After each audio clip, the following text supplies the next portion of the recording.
Hey everyone, welcome back to another Fall Obsession Podcast episode. My name is Sam Thrash. I'm your show host over here. Thanks for tuning in.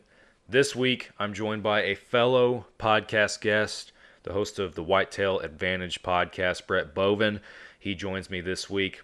Awesome conversation with Brett on our show. They actually invited me a few months ago to come on to the Whitetail Advantage Podcast. That's episode 120 of their show, if you're curious on checking that out. And I definitely wanted to return the favor to Brett. He's a great guy, very down to earth. You're just one of those relatable people that once you get to talking to him, you feel like you've known him forever. We talk about all sorts of stuff. We talk about hunting. We talk about the podcast. We talk about his time in law enforcement and being a first responder and the challenges that come with that. Like this conversation is just kind of, we just let it go wherever it takes us, and it's one of those that, like we try to bring to this show frequently, is just feels like you're sitting down here hanging out with us. And it's a really great conversation. Hope you guys enjoy this episode. Kicking off the housekeeping, one thing I do want to say, and this is just a reminder on kind of my policy on this show and as the show host. If you guys have listened to our episodes before, you know that I do not cuss, but I do not put restraints on my guests from being who they are on our show. I want that authenticity. I want them to be who they truly are on the show and everything. I want it to be authentic for you guys. And just plain simple, Brett would be the first one to tell you this. He has a different vocabulary than I do. So if that bothers you, I'm sorry, but just wanted to throw that out there and give you guys a heads up if that is something that is important to you. So other than that, if this is your first time listening to a Fall Obsession Podcast episode, thank you, and make sure that you hit that subscribe button, follow button, whatever they have up there for you guys. Turn those notifications on if that's an option. That way you guys know every week when we drop a new podcast episode. You can find us on all the major podcast platforms, YouTube and Carbon TV, Waypoint TV. We put podcast videos on the YouTube channel on Thursdays every week. So if you like to watch your podcasts, then you can go check it out on our YouTube channel. And we have a ton of other awesome content on that YouTube channel, as well as our other hunting shows and series, our films, our short form videos, all that kind of stuff. Check it out, guys. Go subscribe to the YouTube. FallObsession.com is a website. All of our content filters through there. We are a hunting and outdoor media production company, so we have gear reviews, films, shows, podcasts, educational articles, wild game recipes, and lots more. So guys, go check out the website. Follow us on the social media pages wherever you are active on. Fall Obsession is probably active on there as well, so make sure that you guys are following along because we post daily hunting and outdoor content from across the country, relevant in a ton of different areas. And finally, if you guys have not checked out Carbon TV yet, you need to. Carbon TV is like Netflix for hunting, except it is free for you guys to stream. You can literally just click on it, download the app, whatever, and immediately start watching hunting shows, films, podcasts, all sorts of stuff on the Carbon platform from hundreds of different producers and creators. We at Fall Obsession produce 4 different shows on Carbon TV. This podcast, our staff-inspired video podcast series called Couch Chats, is on Carbon, as well as our 2 different hunting shows titled Texas Dirt and Midwest Mindset. Again, you can find all of those streaming on Carbon TV. Go download the app, put it on your smart TV, pull it up on your computer, whatever it might be, and start watching today. Stay tuned throughout the episode for discount codes from our sponsors on some awesome everyday hunting and outdoor gear that you guys can use out there. And with that, I'm done rambling. We're going to get Brett in here, and we're going to have an awesome conversation with him.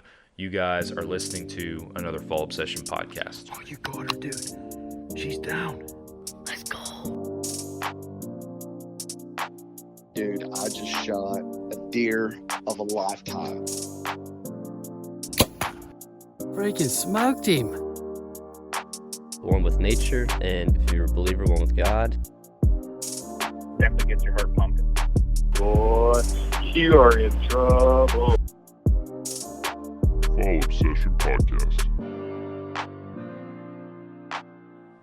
What's up, guys? Welcome back to another Fall Obsession podcast. This week, my guest is no stranger to a microphone.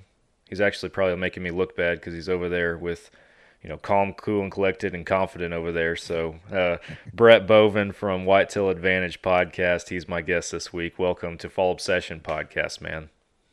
Thanks for having me, man. And yeah, last time we talked, we had you on the show, and excited to be on your show now. Yeah, I was gonna say I'm getting to return the favor, or however you want to look at it, I guess. You guys had me earlier this year on y'all's show for episode 120, something like that, I think.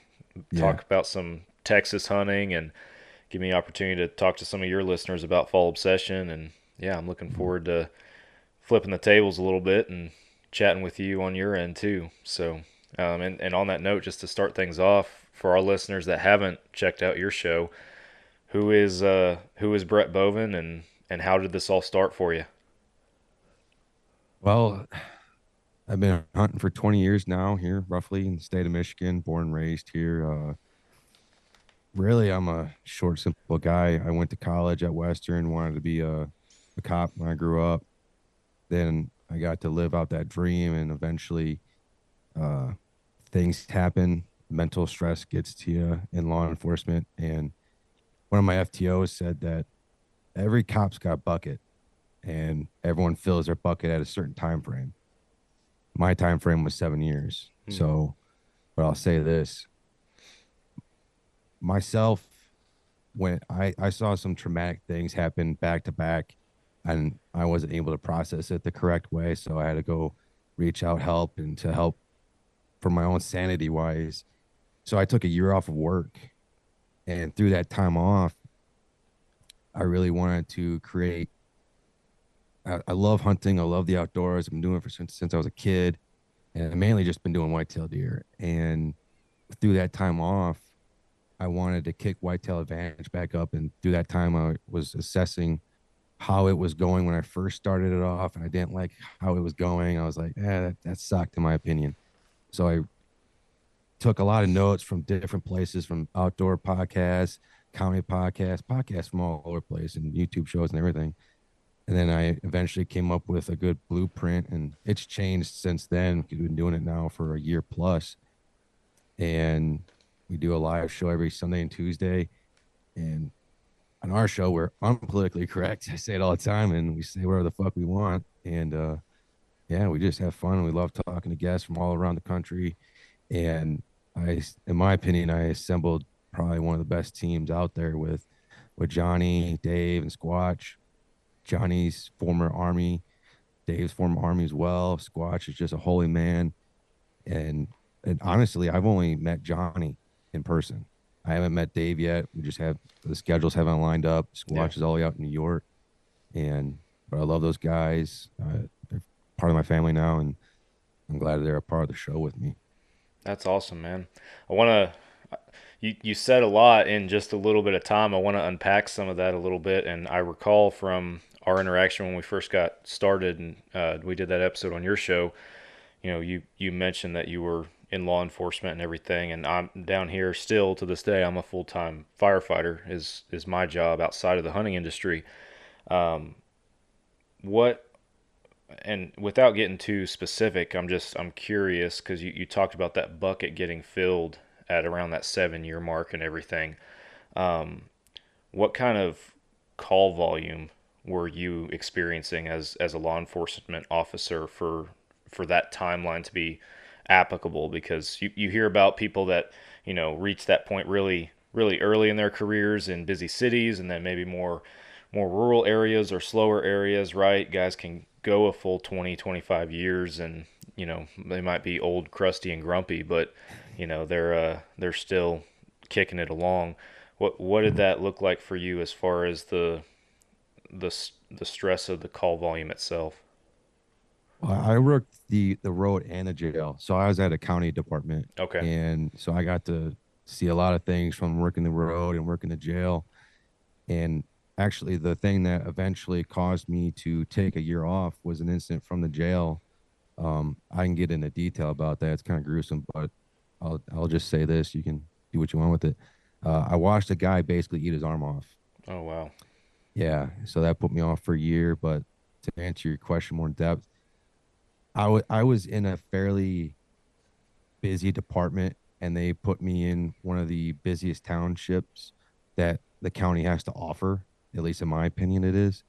So call volume was a lot. I mean, you could be as soon, and I worked the afternoon shift, Hmm. so it was like 4:30 to 12:30, something like that. So as soon as you get on shift, you probably got 20 calls right on the board. It's like, oh fuck, where do I go now? And you just start working your way through it, going on and then. I'll say this though, there was one night I didn't have a call the entire shift, nothing. And so I was just pulling traffic cars over left and right. Dispatch was getting pissed. Even my partners on their own, like, geez, this motherfucker actually gonna go do something? Like, yeah, I'm doing pulling cars over. I'm bored. I remember my sergeant from the jail, he transferred to dispatch and he sends me a text message. He says, call me. I said, yeah, what's up, buddy? He goes, will you quit fucking doing something? I'm getting tired of saying 1033 on a 101 and some shit like that. But yeah, the call volume was a lot. Also varied on the day as well. But uh, I've talked to buddies that work in lower populated cities, and they could probably crank it out to 30 years, whatever, till they retire, Hmm. because they maybe take one call. Or I'll say this: the call volume isn't the issue; it's the things that you're seeing on an individual call Hmm. that will mentally just fucking take you out. Yeah. And I've seen things that I haven't even told my wife yet. I don't even think I ever will, because it's so traumatizing. And eventually, someone, you might see something that's like, well, shit, nope, I'm done. I have a buddy actually. We graduated the police academy with, and he didn't even finish FTO phase because he saw so many incidents. He just called it. Yeah. No, it takes mental resilience for sure, and a certain kind of person. And to your point, so for some folks it gets to a point where it's like, man, I can't do this. I have to do what's right for me, and it's not this anymore. And I understand that. I had as a career fireman, about the 4 year mark for me. Yeah, it was somewhere in there about the 4 year mark. That's when I had a bad call, because we're paramedics too. I had a bad Mhm. call involving like a 19-day-old baby, and like I had young kids myself that were a little bit older than that, but I just watched them go through that, infant stage and everything, and like that for me was my moment, and that jacked with me and messed up a bunch of stuff I had to get through and get over, and that kind of stuff. So I was grateful to come out on the other side of it and still be able to keep doing the job and everything. But I say that just from the standpoint of like the mental health side of it can't go without regard, Mhm. when it comes to that kind of stuff. And you're exactly right. It's not necessarily the call volume can wear you down. I feel like just the constant grinding it, and just you get beat down with it sometimes. But it's the stuff that you see and that you deal with for sure that takes a toll on you, which for me is where hunting in the outdoors plays a big role, because that's also my chance to kind of decompress and get away from it a little bit and kind of process a lot of stuff. So, yeah. Yeah, anytime with like kids, I think I went on 2 or 3 calls with a kid. One of them sticks out the most because he was 18, I believe, and he's not even a quarter mile down the road. He crashes into a tree. The steering wheel is implanted halfway in through his head, Hmm. and his pit bull is dead in the backseat of the car. And yeah, and I loved hunting since I was growing up, and I knew the mental health of everything that involved with hunting, but just being outside, just being in nature and being one, it's just peaceful and it's just relaxing and soothing in so many ways.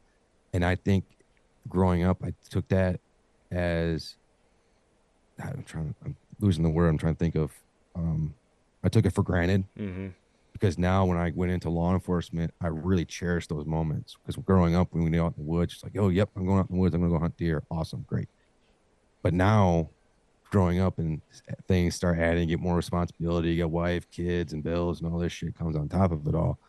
Now you really, on one side of hunting, how I look at it is, you're going out there just to be, as a guy, as a family man, a married husband, and stuff like that. One side of hunting is just the peacefulness of sitting outside and relaxing and decompressing your brain, and basically, in a way, turning it off in some sense. Mm-hmm. No, I couldn't agree more, man. That's spot on. How did you get into hunting? Has it always been a part of your life from day one, or was there a significant moment that kind of, got you in the woods? My dad, he's a huge outdoorsman, huge whitetail deer hunter. I had grandparents that were into fishing, but my dad, he loved whitetail deer and he got me involved with it. I remember as a kid growing up, and we moved to where I live now, and I'd be standing at the sliding glass door just waiting for Dad to come in and like, "Hey, Dad, what'd you see?" or anything like that. He goes, "I just saw a couple of does," and I'm just like, "Man, I can't wait to get out there." And then eventually, my first time when I was able to go out there hunting, my dad wanted me to be there with him. And quick funny story about that is, I was 12 years old, I believe. Shot at a doe, perfect 20-yard shot, went right underneath her stomach. I'm bawling like a 3-year-old girl. And it's like, dang it, I practice, and I've wanted this moment. And I look down, my dad's grabbed my arrow, he's climbing up my tree stand, and he says, "Brett, why are you crying?" I'm like, "Because I missed. I practice, and I want to be great at this." He goes, "Brett, that's hunting, but that's also bow hunting. Because in my family, we only bow hunt." Mm-hmm. And he's like, "You got to get used to it." He said, "I've missed countless deer. You're going to hit deer and you're not going to find them. It's going to happen. We don't want that to happen, but it's going to happen." So then like a week later, I was determined, like, practice even more. And like this little forker 4-point came around, and the exact same trail that she came up with, stopped in the exact same spot. I dropped him, and we went and found him and tracked him and got him. And yeah, just, I'm so thankful for my dad to be able to introduce it to me. And man, I love this stuff so much. I think my wife gets kind of annoyed of how much I talk about it, how much I love it. I'm in a similar boat, man. Yeah, she loves that I love it, but at the same time, I love it way more than anybody else in my house. So I live and breathe it practically. So it's a staple for sure. And that's my dad got me into hunting as well and everything. And I can remember I've lived in Texas pretty much almost my whole life, but for when I was real little, like 5, 6 years old, we lived in Wyoming for like 4 years. And I think that was one of my earliest memories of my dad doing anything hunting related, because I wouldn't do anything with him, but I can remember him coming back to the house with some pheasants in his hand, and for whatever reason, I don't know why, but I'm inside the house looking out the window, and he's standing on the other side of the window holding him up so I can see him. I don't remember anything else other than that, but it's just stuff like that kind of sticks out in my mind. My dad's been a hunter for a long time, and same, he got me into it and got me started. So he doesn't bow hunt though. I had to find that love kind of on my own, but yeah, that's awesome that you guys are ingrained in not just hunting but archery too. So yeah, we created a couple of family laws that we don't, if you break it, you basically are going to be shunned in our way. Yeah, and if you break it, yeah, you're gonna get hazed. I guarantee it. And archery's one of those, huh?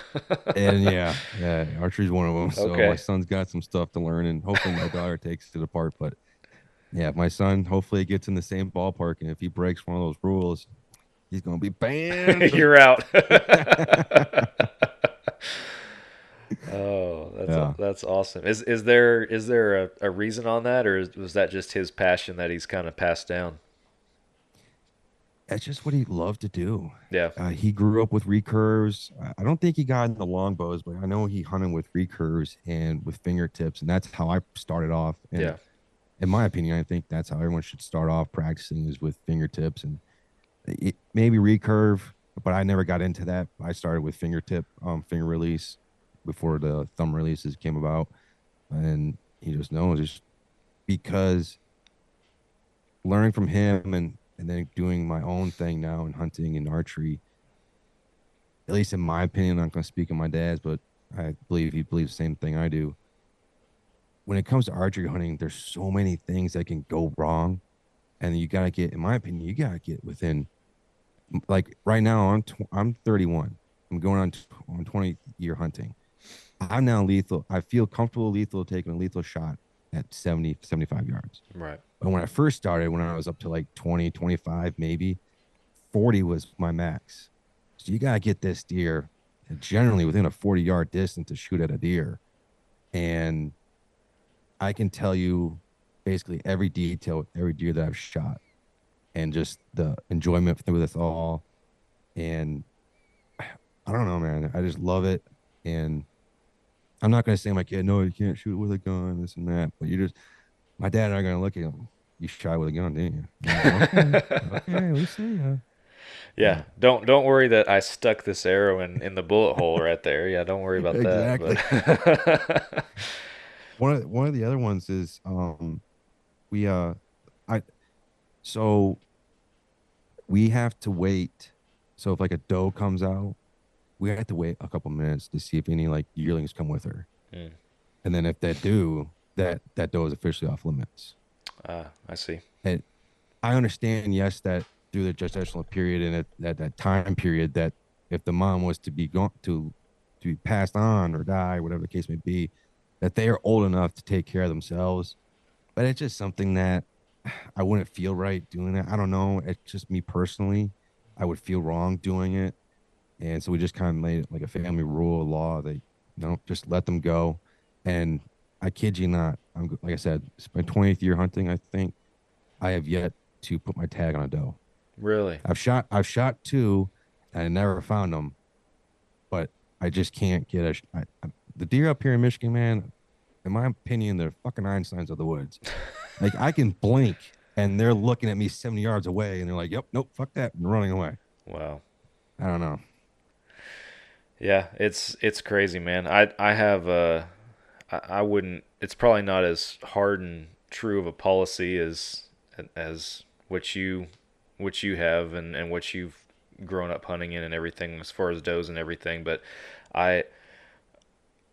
I call it being management minded down here, and some of my fall obsession peeps that are listening to this might kind of crack up because my quote unquote management mindedness has definitely gotten the better of me over the years, and I've probably let some deer walk that I should have shot. But I want to kill mature deer, and that doesn't just only apply to bucks either.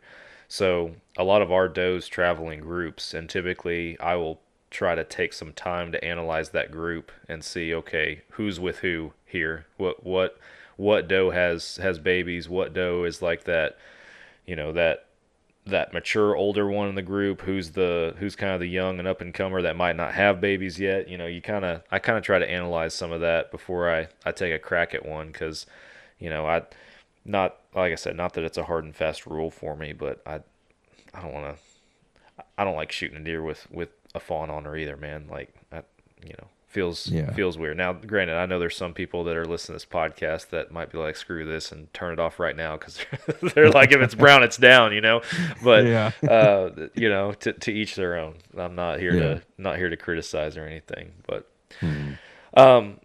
you mentioned earlier, you were talking about how when you kind of gave us your intro and we're talking about your journey beyond law enforcement, and you mentioned kicking the podcast back off. I want to ask you where the Whitetail Advantage podcast started, and more specifically, like what made you want to start a podcast? Because you're talking to a guy that knows good and well the challenges that come with that and everything, and it takes a lot of dedication and there's a lot of learning too. So what made you initially want to have a podcast? I just love talking to people, and I think it came from my law enforcement side, because I think that's part of why I went into law enforcement, because I don't like bullies and this and that. But anyways, I just love talking to people and getting to learn their story and their background. And I love to see if I call it my own personal tactical toolbox. If I can take one thing from somebody and put it into my own game, then I feel like I'm improving my own way. So Whitetail Advantage eventually, it started off 2019, 2020, somewhere in that ballpark. I can't exactly remember. And it eventually, it started off as Guardian Archery. And then it went on for about 12 episodes. And then I took a year off from work.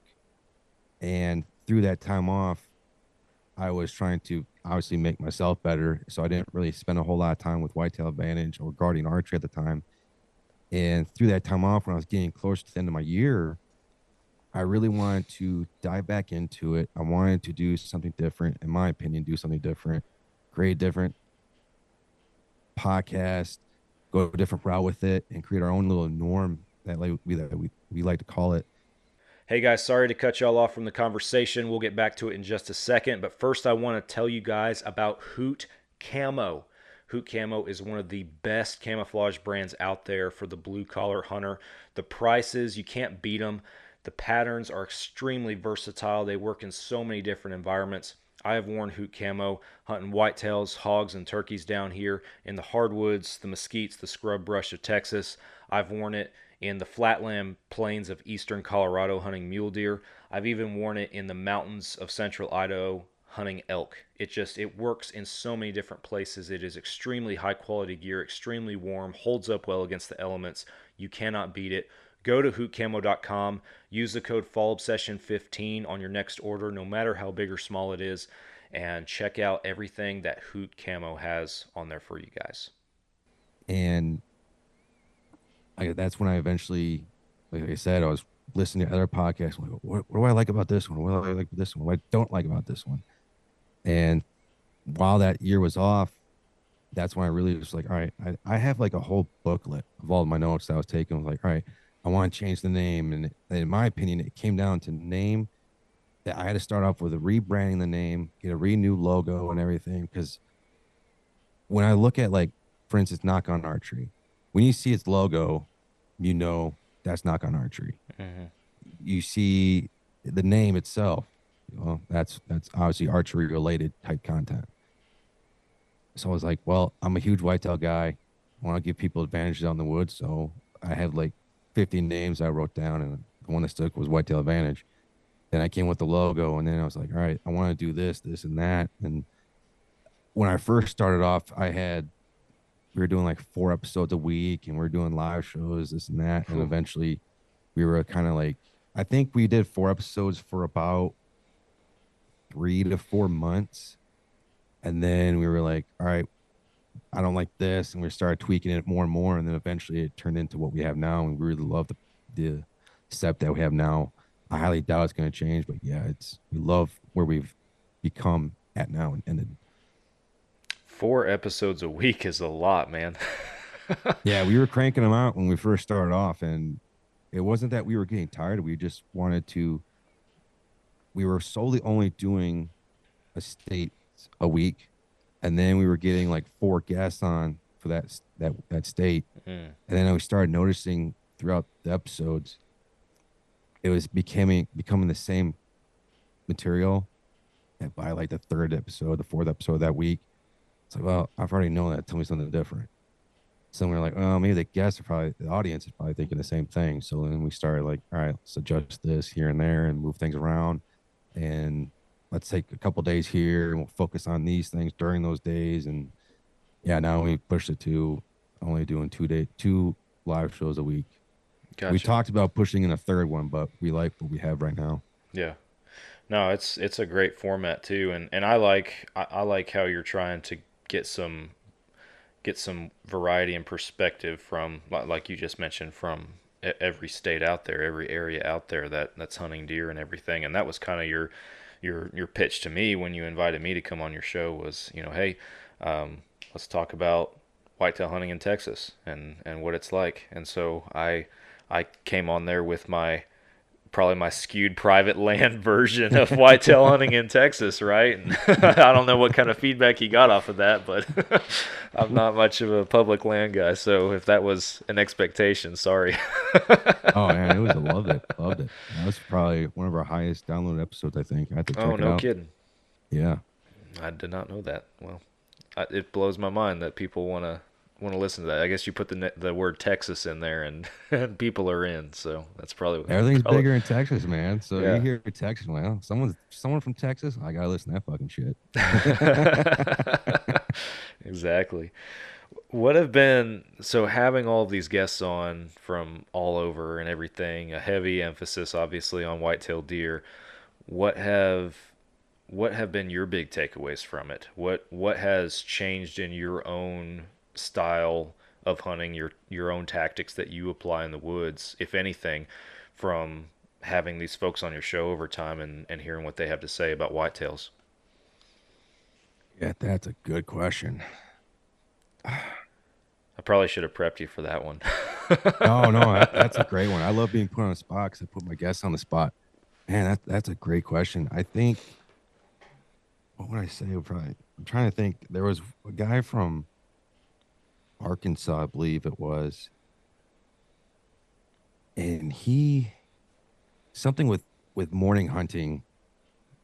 I'm drawing a blank right now, but he really focused on. Oh, that's what it was.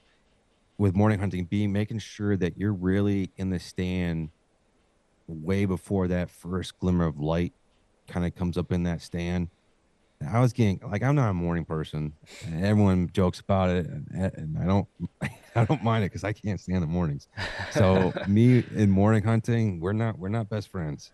So I think I've gone out last year morning hunting maybe 4 times, but also in my area, it's not a morning setup, but I Yeah. can make excuses whatever I want, but I just don't morning hunt.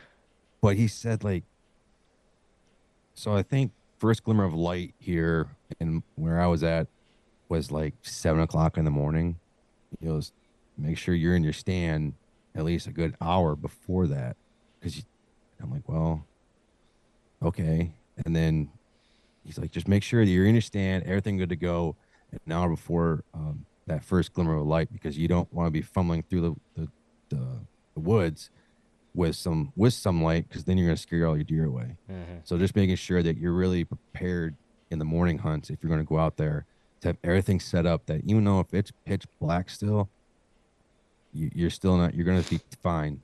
Because if you go out there with just that little bit of light, because that's that prime time where deer are moving around, and if you're out there at that time, then you're screwed. You're not going to see shit. Yeah. No, that's for sure applicable. I when we go out, we have our hunting land is, an hour and a half from where I live. So when we go out there, it's for days at a time. We have a camper out there and everything that we stay in. So we hunt mornings and evenings. And yeah, when the season starts, I'm all gung ho. I don't mind waking up in the morning, but a few weeks in, you're like, I got to set my alarm. I got to wake up at whatever time again and get out there before light. And I definitely try to get in the stand well before light, but I had a reality check a little bit. Just again, it was kind of one of those deals where I was just going through the motions. It was, halfway through the season. I was tired. Just, I was out there to hunt, but I was tired at the same time. And I'm hunting in a tree stand. I know, I know I have a good shot at this particular 8-point that I'm trying to kill coming in. And, but just the way the stand's set up, leaves are starting to drop, trees are getting more bare. So it's like, all right, you got to be careful with your movements. And of course, I'm in Texas where we don't have any tall trees, so you're 12 feet up at best, right? So right. I'm like, all right, I'm going in there knowing I need to be, when it starts getting light, I need to be standing up with my bow in my hand, ready to shoot something. That way I don't have to get ready. And I get in there, I sit down, and I just get zoned out. And next thing I know, I'm still sitting down, it's cracking daylight, and he's 20 yards standing there looking at me. And I'm like, you have got to be kidding me. So I'm like trying to figure out how I can stand up. And he was in that clearing. He just walked across the clearing. He was in the clearing for probably 30 seconds. And if I'd been standing with my bow in my hand, it would have been a slam dunk. But he just walked across the clearing is all he did, and I couldn't get stood up with my bow drawn back fast enough to get an arrow, and I was so mad at myself. I was like, I told myself not to do this, and I still did it. Right? We never learn sometimes, I feel like. No, we don't. 'Cause I was in the same boat last year where it's like, all right, I'm gonna go out there. It's getting close to the start of the rut. All right, because like you said, on opening day, I have a tradition. I can't do it this year, but I take the full day off. I'm out there from sunrise to sunset. Hmm. Then after like that first week, it's like, oh fuck, I don't want to wake up early in the morning to go do that. And then so the rut comes around, I'm like, well, I have to now because they can be moving whenever. And sure as shit, I'm getting in the tree stand, and what happens? One of the bucks that was new to the area, he's right there as I'm walking, cresting the hill, getting close to my stand. He's just standing there. I'm like, son of a bitch. I slept in for like maybe 20 more minutes because I just wanted to stay in that warm bed. Yep. And next thing I know, I'm like that monster buck that I've been kind of after, or I knew about him the day before. So he was like new. But yeah, I was like, son of a bitch. Just wake the fuck up. Get past the stand. Nope, we don't learn. We don't learn. No, I've been there. Last year was a testing season though for me too. Yeah. Oh yeah. Yeah. We all have those, man. I feel like the last 2 years for me especially have been pretty.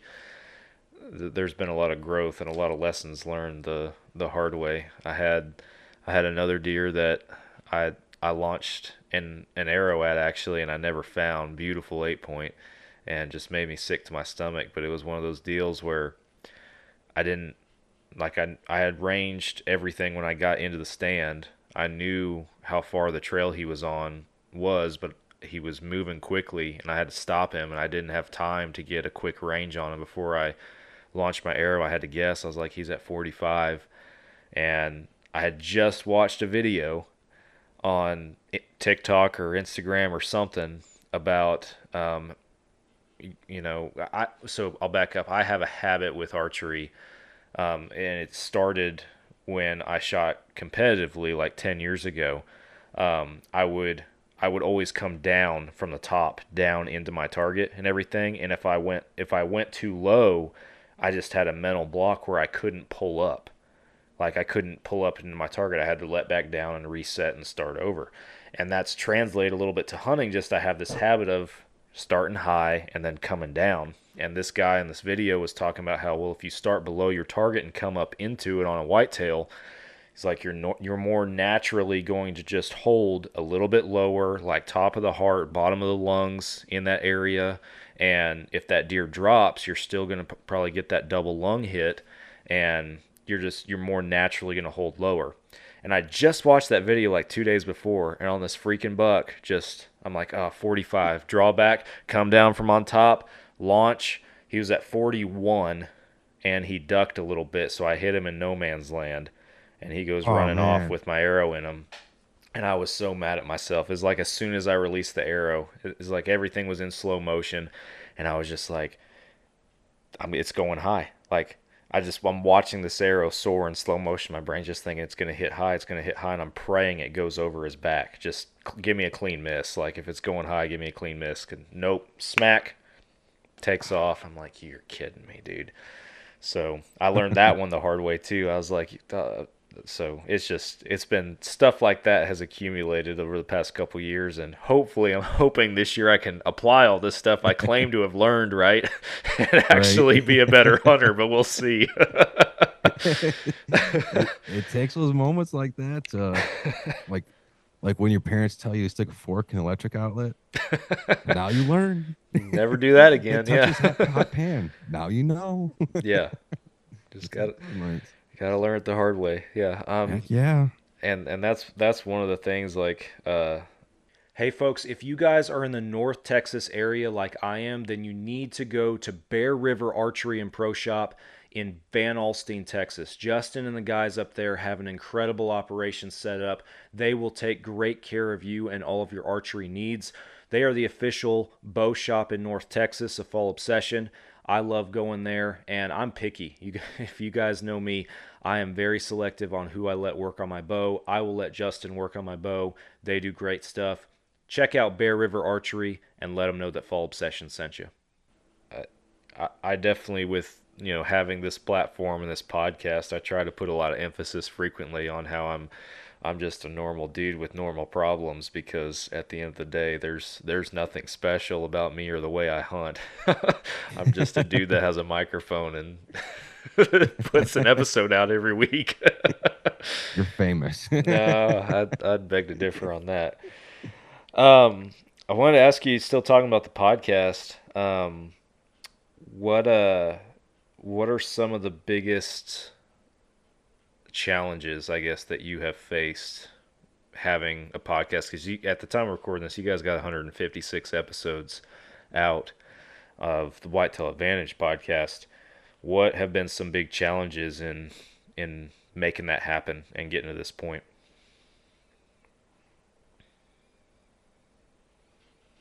Getting quality guests, Hmm. that's one. 'Cause you get some guests that might come on a show where they'll answer like yes, uh-huh. Yeah. They don't. It's really hard to get something from them. Oh no, I know 100%. Those are challenging as a guest, because you're feeling like you're having to do, or a host, I should say, you're having to do more work. You're having Yeah, to it takes a lot steer the on you. conversation more. I know exactly what you mean. Those are challenging for sure. And Yeah. then just making sure that you do all the editing right, and make sure it's all correct, and making sure you have everything set up and lined up. And I'm a very attention to detail type guy, law enforcement. My dad, even growing up, instilled that into me at a young age. Attention to detail, attention to the small things. Mm-hmm. And that just carried me on, obviously, through my life.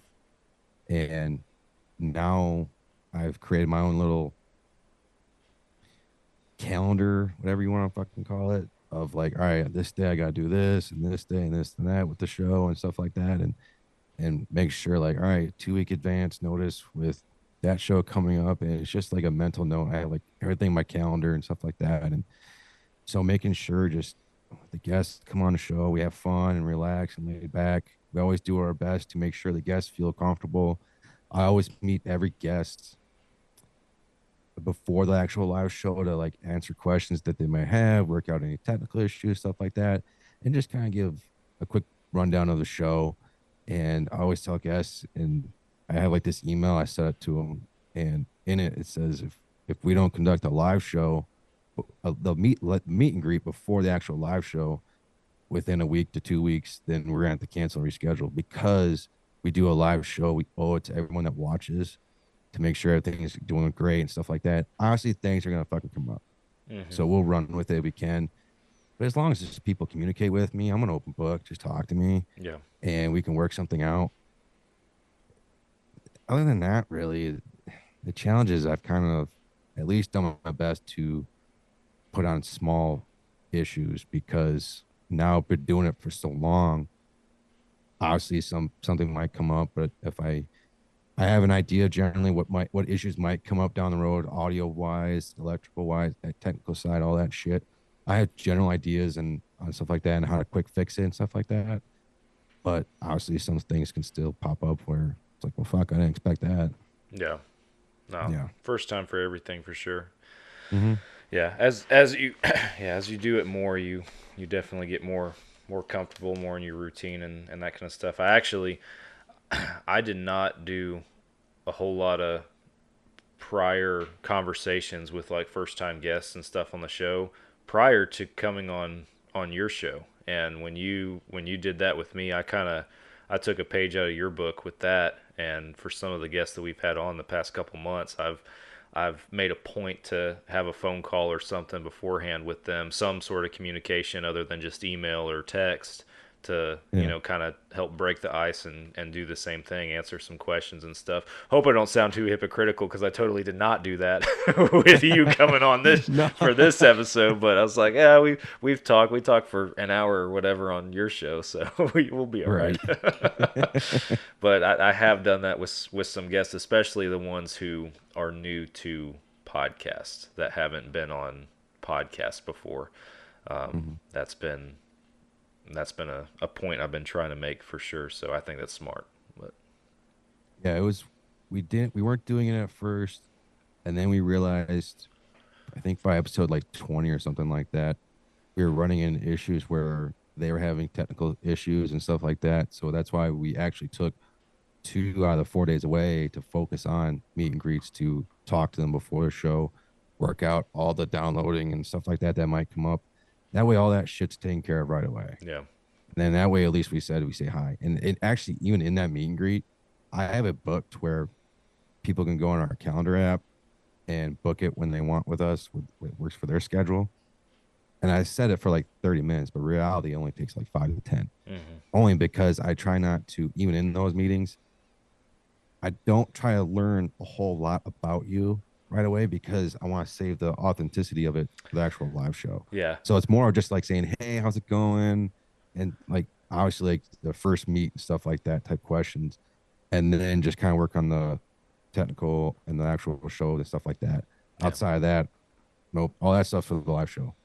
No, I've definitely had to save. I've cut people off mid sentence before, like, nope, I don't want to talk about it yet. Like, let's save it. Let's not get into it right now. Now's not the time. This is for the podcast. And I've also had those times where, like, we were chatting for a minute before we started recording here this evening, and I've had times where I'm chatting with a guest or I'm getting stuff set up and they're talking about something. I'm like, I wish I was freaking recording right now. Like this needs to be in the podcast right here. So yeah, it's, you kind of gotta juggle that, but I feel like I'm getting honed in on, keeping people on the right track when they're not familiar with podcasts. I've had a guest before, actually, like first and to my knowledge, only podcast he's ever done. This was a little while ago, but I didn't do a good job of like prepping him on, hey, we're going to talk before, after the episode, we'll talk for a minute after, and going through all that. So like, as I'm wrapping up, at the end, I told him, hey, thanks for coming on the show. And he was like, yep, you bet. And he just hung up right, right then and there. And he was just gone before I even wrapped it up or gave my conclusion. I was like, oh, well, all right, that happened. Right. Oh man. So yeah, again, I'm really good at learning stuff the hard way. So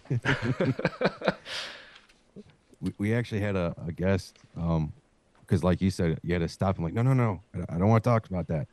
But he caught my ear and with it, I'm like, because his name was Wyatt Ford. He's from Prince Edward Islands, and he was like, yeah, and he said it so quickly I couldn't stop him. He said, we don't have any whitetail deer, but we had one whitetail deer here for about 5 seconds. I'm like, motherfucker, now I have to ask this damn question. I have to know this story before the actual live show. yeah, And I didn't want to. So he told me this story.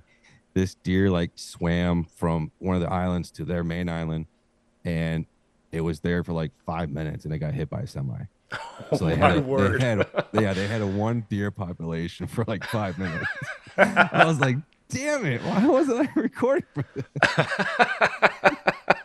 I told him, like, you have to save that. You have to tell that story again on the actual live show. I'm gonna pretend like I didn't know it, but yeah. And that's always the hardest thing, is when you're trying to, how do I organically bring this up again to make the listener feel like we hadn't talked about this before, right? Exactly. That was really the only time where I was like, all right, how do I pretend like this was new? Really, that was really that's been the only time. Other than that, yeah, we've done our best. Like, no, stop. yeah. But yeah, he beat me to the punch where I couldn't tell him no. That's funny. That's awesome, man. I want to ask you too, because you mentioned toward the beginning how the guys that you're normally recording with and everything, how you, as far as meeting them and interacting with them in person, it's been extremely limited. How did you get connected with these guys to be able to build this relationship and start doing these frequent podcasts and everything with them like this? I'll start off with Johnny. We were on the Gilly Puck team, the pro staff team with them, and I saw his message. He said, is anyone from the Southwest Michigan area? I said, yeah, that's me. And we found out what city we lived in. Come to find out, we're like 20 minutes down the road from each other. Oh, nice. And so I actually had Johnny on the show. So him and I were talking for a while here and there, and I needed a guest for one day. So I sent him a message, hey, you want to come on the show? He said, yeah. And then he was on the show, and then him and I continued to talk after the show. Then I think Dave was on next. I can't remember. It was Dave or Squatch. Um, I needed another guest. I sent Dave a message and he said, yeah, I'll come on. And so we were talking more and more about that. And he came on the show, and then him and I stayed in contact after the show as well. Then I had Squatch on coming on the show to represent New York. I think it was like episode 130 or some shit like that. And then him and I were talking more and more. And then eventually I asked Johnny, like, hey, do you want to officially be a part of the Whitetail Advantage team? He said, yeah, man, I'd love to. And then he was on, and eventually Dave was watching more of the live shows and interacting with us. And so eventually I started actually texting him more and more. And I eventually reached out to him and asked him the question. He said, yeah. Then I did basically the same thing with Squatch. And next thing I know, our group texts just, we text like a bunch of girls. I swear to God. Like, it's 1 second, there's nothing going on for like a day. Then the next day, it's like, bing, bing, bing, bing, bing, bing, bing, bing. I'm like, shut the fuck up. That sounds like a firehouse group chat. Oh my gosh. I think one day I got so annoyed with it, and I didn't realize you can mute notification for like the day or whatever. I think I was at work. I took my phone and I fucking threw it against the room. I was like, fuck this phone. I even took my Apple Watch. I did the same thing. Oh my gosh. But yeah, they are on the show with me every day. I can't say thank you enough to them, because they come on the show and they help me out with questions where I might not think of, or each one of them brings a different aspect to the show, and then that's what I love about it even more. We haze with each other all the time. That's part of our brand, if you want to say that. And they're brothers to me. So like I said, even though I haven't met Johnny yet in person, and he's in Michigan too, so he's only about an hour away from me.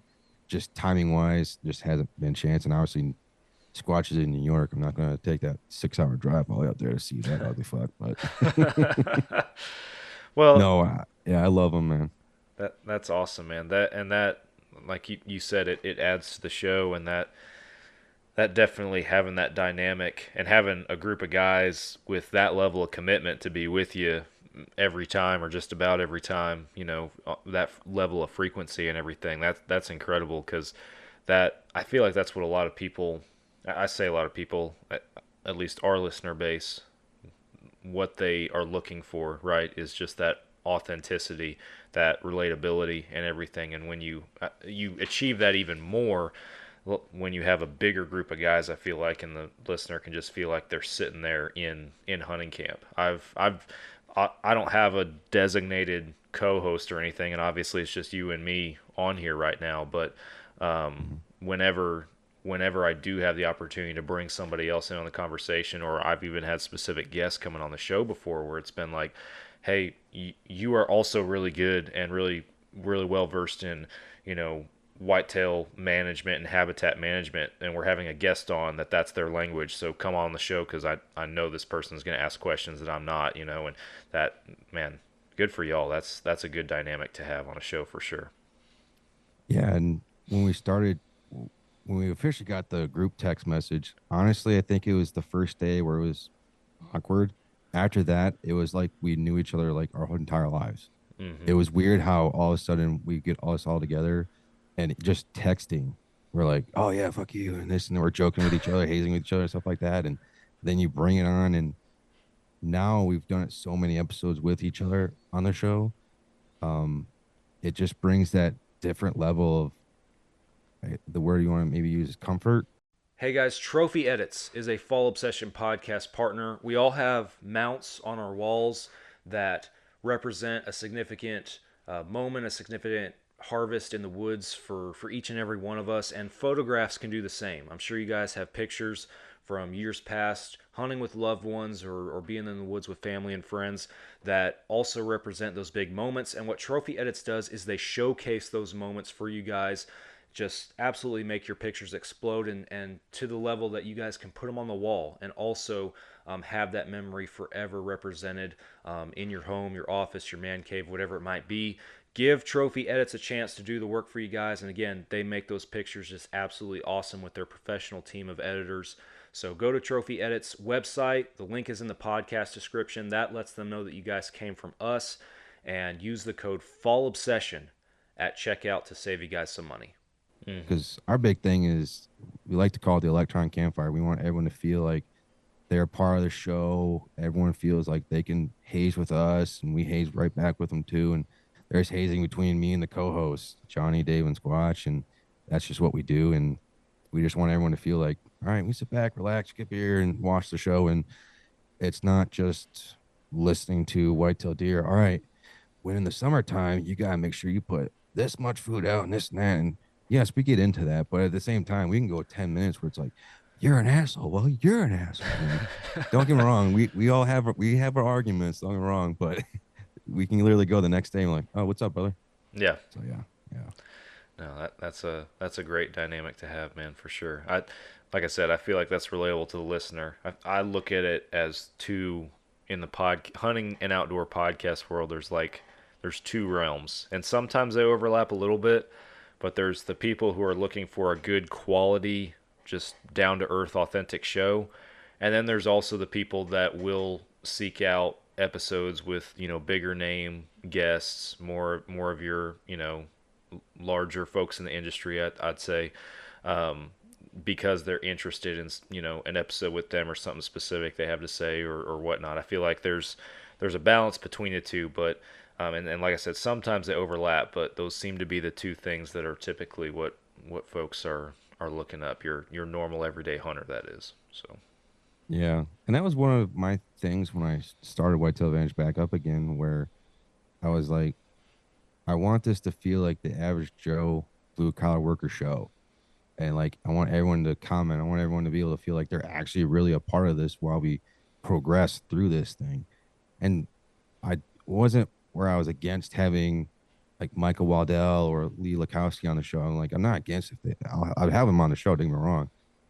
But I want to talk to the guy that's in law enforcement working 4 out of the 7 days, whatever, and he only gets to go hunt one day, or the guy that's in construction where he can barely go out hunting and he's just out there to hunt and kill a deer. He doesn't give two shits what the score is. Mm-hmm. And I want to know what their tactics are doing and stuff like that. And to be able to learn from people like that, because I like listening to Michael Waddell's and if you want to use the term professional hunter, their stories. Mm-hmm. But when you look at them, at least in my opinion, they get to go to all these amazing places. Yes, it's awesome to hear those stories, but how the fuck can I relate them hunting on a huge giant ranch to my own 80-acre private property where it's basically a piece of shit?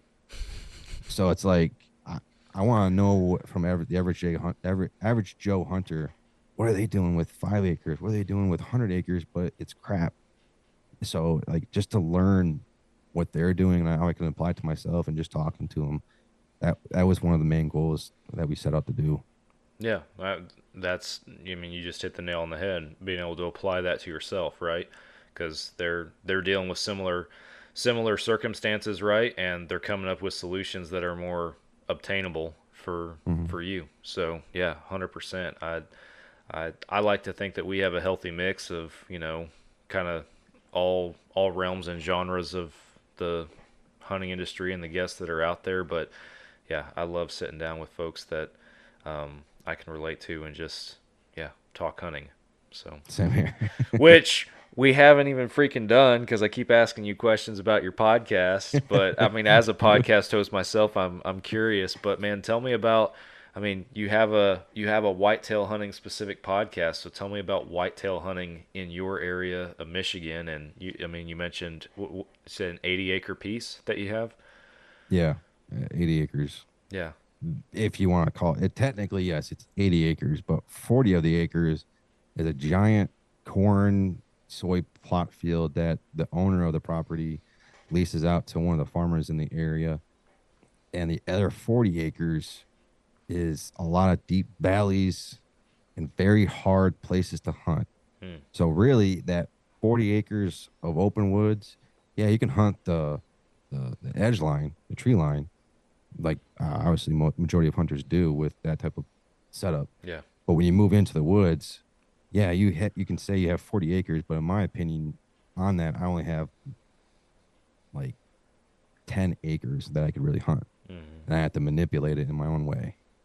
Yeah. And I've been doing it for 20 years, and it's still kicking my ass. So what are you doing to try and manipulate it? What's that look like when you say that? I try to.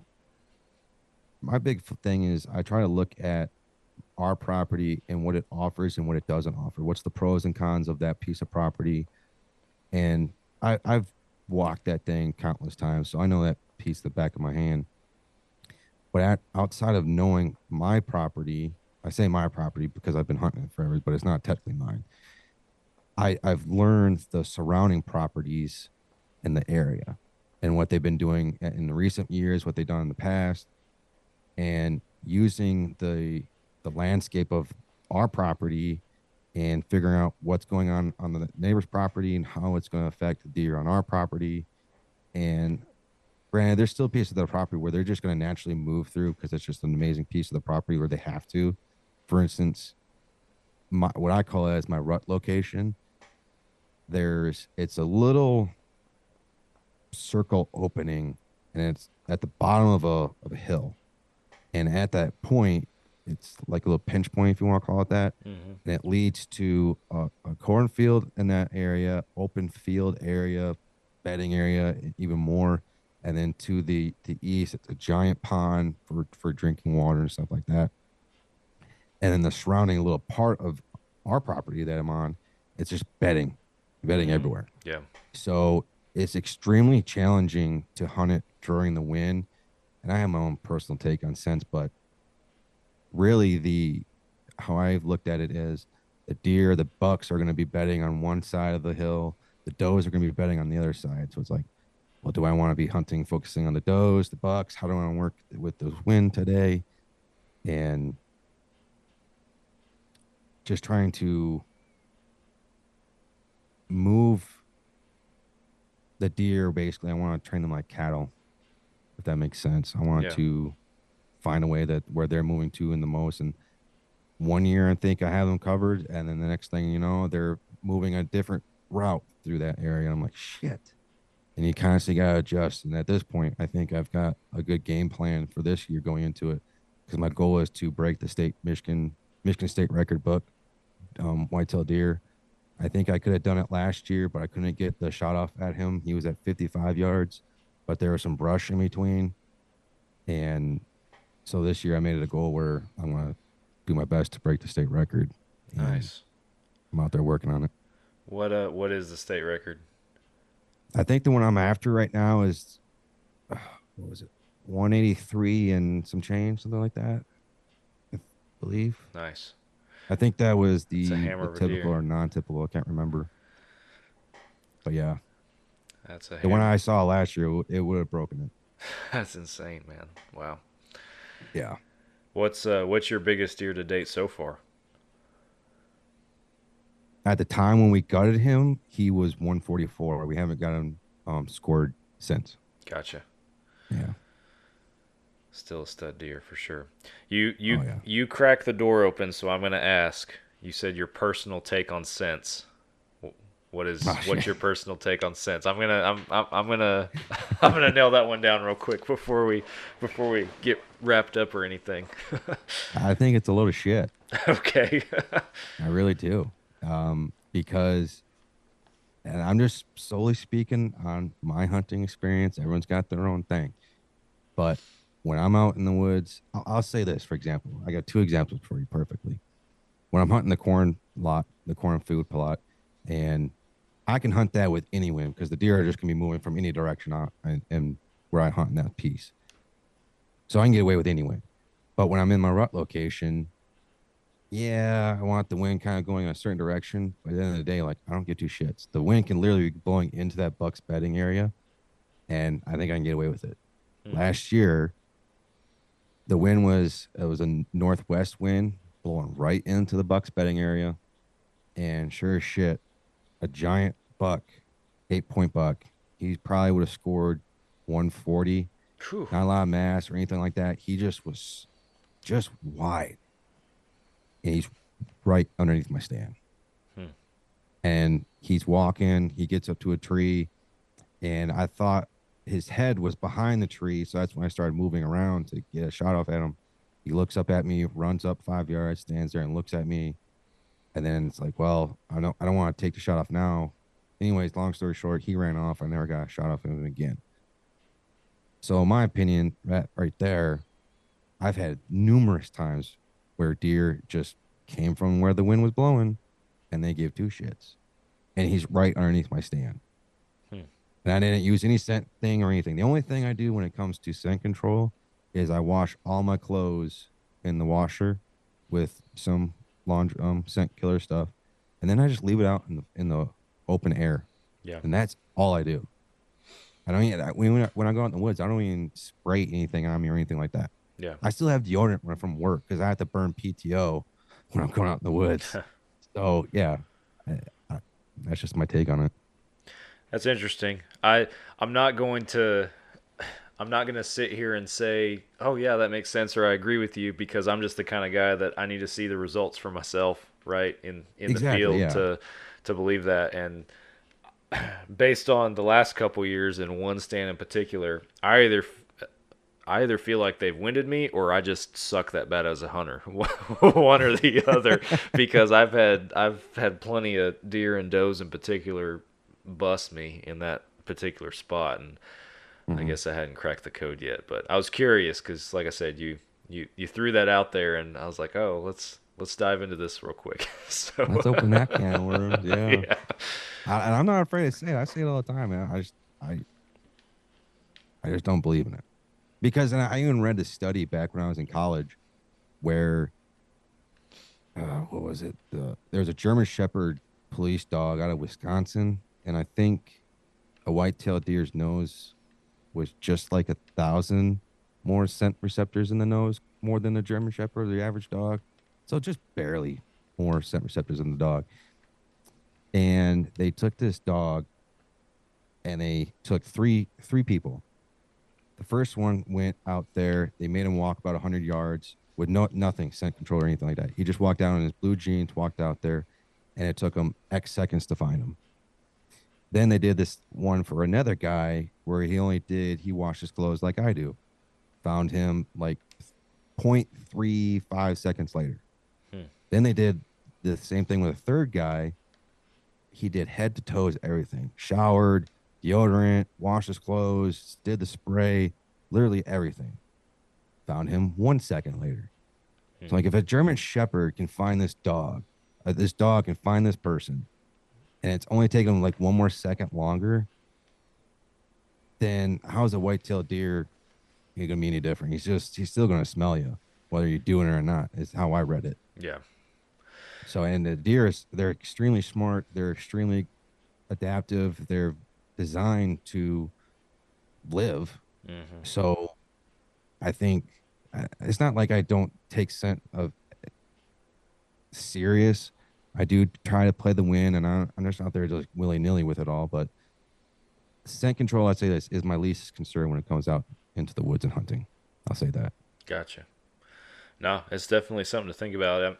It's so interesting to hear all the different theories and perspectives. I mean, and this goes back to talking about just what you learn from talking to so many different people from different places on a podcast or whatever. But I'm trying to rack my brain and remember, because we had, after deer season, we had Don Higgins and Dr. Grant Woods, two very well-respected, whitetail and habitat management folks and biologists on our show to talk about that very kind of stuff.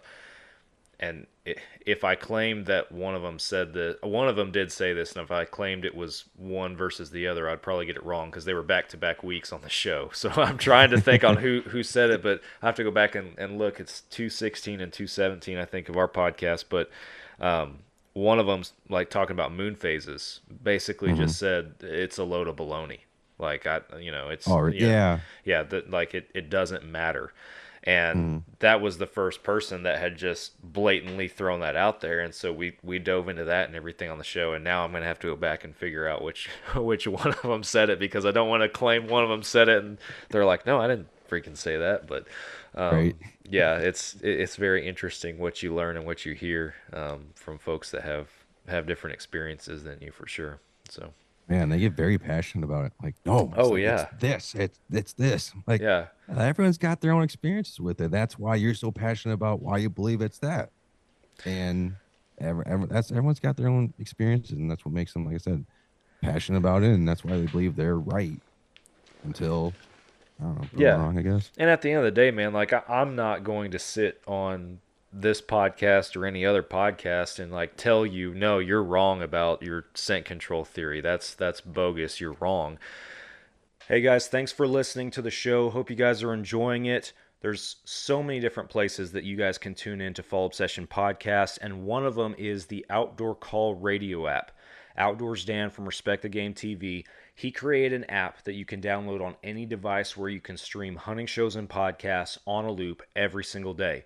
Our show, Fall Obsession Podcast, plays on that loop on Mondays. That's the same day as our new publications on the other apps. And there's also tons of other hunting shows and podcasts on there that you guys can listen to. Go download the Outdoor Call Radio app today. It is free. You can start streaming immediately. And be sure that you follow their Facebook page, because Outdoors Dan does some live radio shows throughout the week. And even if you are not local to those radio stations, his broadcasts are shared on his Facebook Live. It's Outdoors Dan and the Outdoor Call Radio app. Go download it today. Because, again, I feel like different people have different things to bring to the table. They have different perspectives on certain things. Different things work for different people. And if I'm so ingrained myself in this is how I do it and this is right, I'm never going to develop or grow as a hunter myself. You know, if I'm not at least open to considering stuff or theories that other folks have. So I feel like you kind of have to, you can definitely have your own opinions, and they can be like, yeah, man, like this is what works for me. Like this is what I do, and I believe in it, but I'm not so, you know, ingrained in it that I'm not going to listen to somebody else's thoughts on the matter either. That's my 2 cents at least. So You have to be willing to adapt and change yeah. some things of your own hunting, and being willing to try new things. Yes. And get out of your comfort zone. Absolutely. And the one thing I'm doing for this year, I've been talking about it for years, and this year I'm saying, fuck it, I'm finally going to do it, is put one of my regular t-shirts out in my tree stands. That way my scent is kind of just out there circulating. Everyone's got their own opinion about it, but my opinion is, because I live in a neighborhood, I've seen the deer on my property, I've seen the deer in this neighborhood, I've seen deer when I was going to Western Michigan University. You can kind of train deer like cattle. You can train deer like cattle. And if they get used to it, so it's like, in my opinion, if you look at it like this, if the deer get used to that scent throughout the entire time leading up to hunting season, then all of a sudden that scent is there. It's like, oh, that's nothing new. I just see a different object up in the tree. But then you say they're smelling all the same scents. Then all of a sudden a new one comes in on opening day. Then they're like, oh, I'm perked up. What the fuck's that? And they're all like freaking out. Mm-hmm. So my opinion is, how can I make the deer feel less spooked when it comes to opening day? Yeah. See, there's another one that I really hadn't thought of. So food for thought on my end, right? So yeah. Well, we're getting, I guess we're a little past our hour or whatever, but I got a couple questions that I like to ask anybody that joins us on our show for the first time before we completely wrap it up. The first one being, what is one of your favorite hunting memories to date that stands out in your mind? It'd be a tie between my first deer and my biggest deer, because they were both pseudo with my dad. Well, my biggest deer was pseudo with my dad. I'd have to probably give it a nudge to that one. My biggest deer, I'd say that's probably my favorite memory in hunting, and especially with my dad. That's awesome. I can share if you want. It's up Yeah, to you. please go ahead. We'd love to hear it.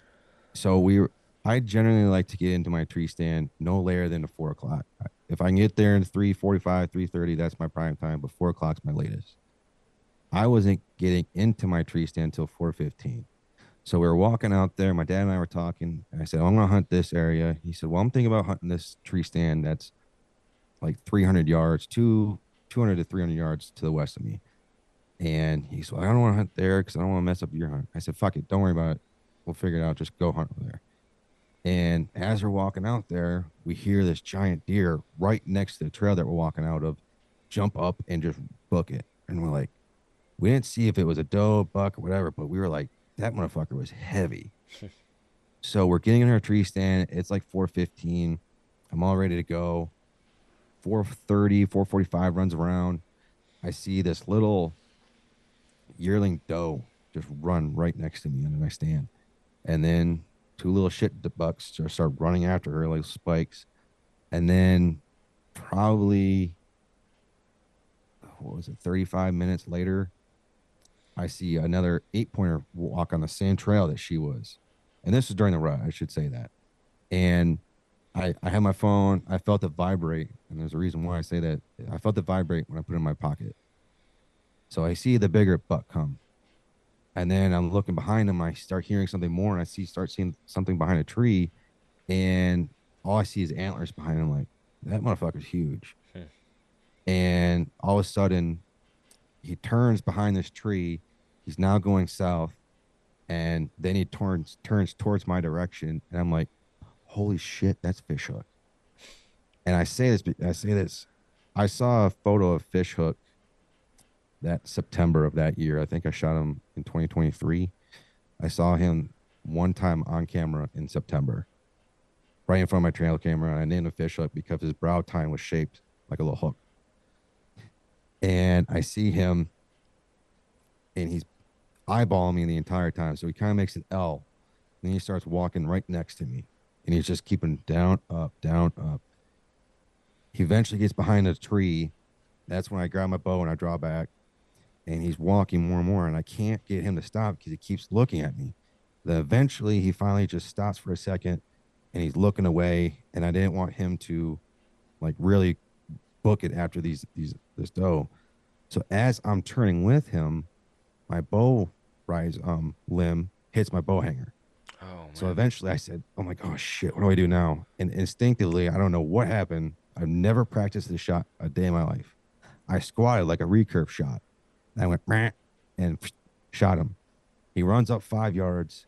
He stops and looks back at me. I'm like, shit, did I just miss? Because I ranged him mentally at like, that's got to be 20, 22 yards. Uh-huh. And I aimed just a little bit higher just in case to be on the safe side.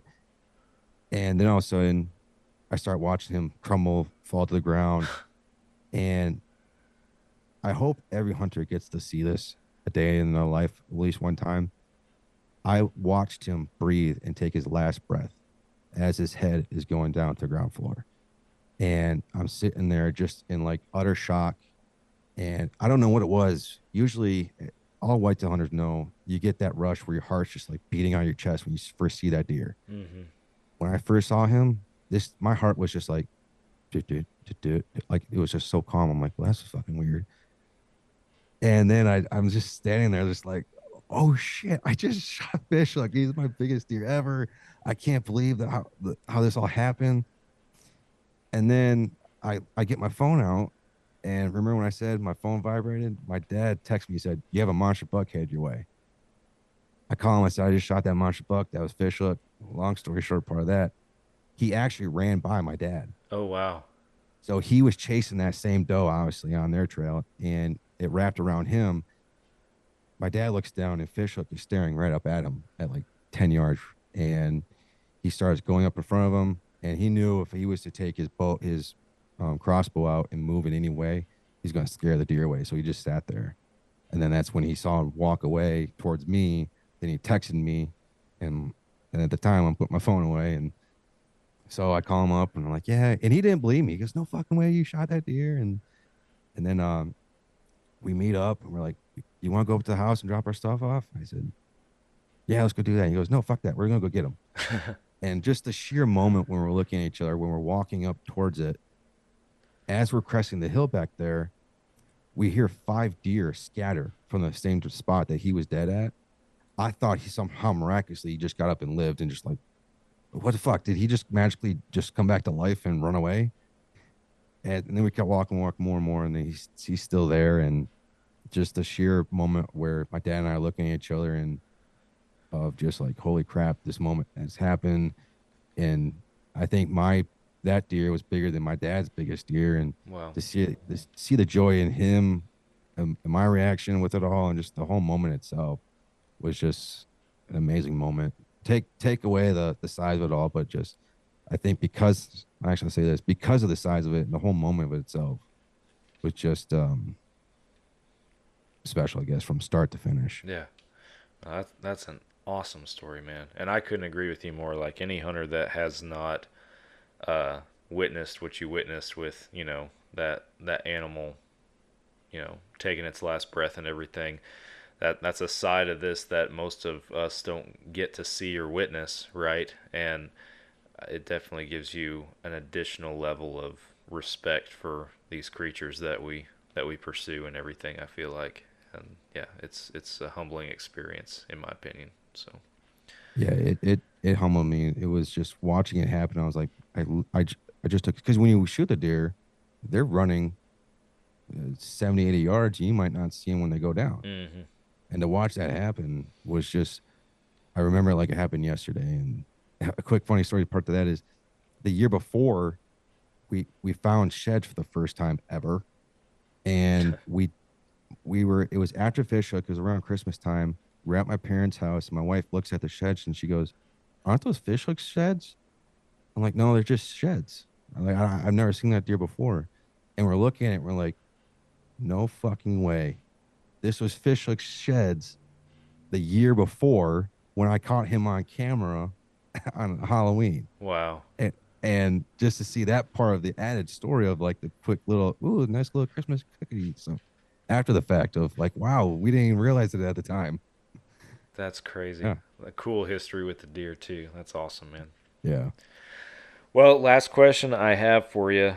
Everybody has a bucket list and those once in a lifetime hunts that they would love to go on at some point. I know you're a big whitetail guy, and that's obviously a big focus of your platform and your brand. But whitetail or not, what's at the top of your hunting bucket list? Grizzly bear with a bow. Grizzly bear with a bow, going full Cam Hanes with it, huh? Fuck yeah. That's awesome. And actually talking to Wyatt, I didn't realize you can hunt polar bears. I saw something about that recently, actually. Yeah. Yeah, there's places up in Canada that you can hunt polar bears. It's expensive as shit. Mm-hmm. But I was like, oh man, I want to do that.